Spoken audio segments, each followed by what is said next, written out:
ছোটবেলা থেকেই ফুটবল তার শিরায় শিরায় মিশে আছে। ছোটবেলা সেই মাঠের গন্ধ, বলের ছোঁয়া আর গোলের উত্তেজনাই তাকে তৈরি করেছে আজকের রজনীতে।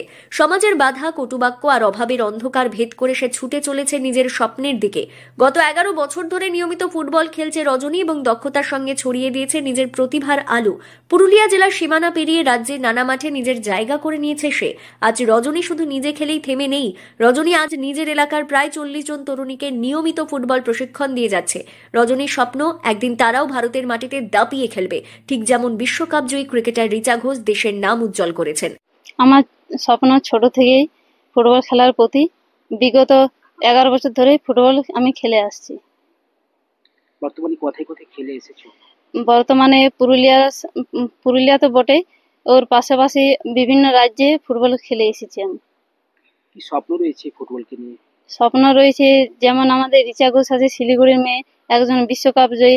আমাদেরও স্বপ্ন আছে যে এই পুরুলিয়ার নাম উজ্জ্বল করি, আমাদের ভারতবর্ষের নাম উজ্জ্বল করি। রজনী জানায়, ফুটবল খেলতে গিয়ে সমাজের অনেক কটূক্তি সহ্য করতে হয়েছে।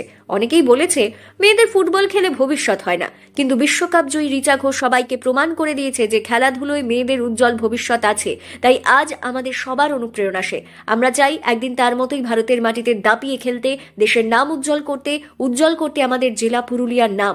ফুটবল খেলা খেলে এসেছি, অনেকেই হয়তো সামনাসামনি বলে না, পাশে পাশে বলে যে ফুটবল খেলায় কি ভবিষ্যৎ আছে। ফুটবল খেলার কোনো ভবিষ্যৎ নেই।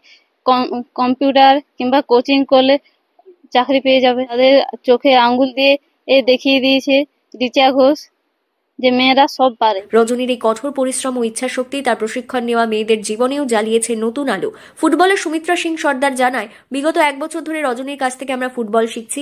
আমাদের স্বপ্ন, একদিন বিশ্বকাপ জয়ী রিচা ঘোষের মতো আমরাও ভারতের নাম উজ্জ্বল করব।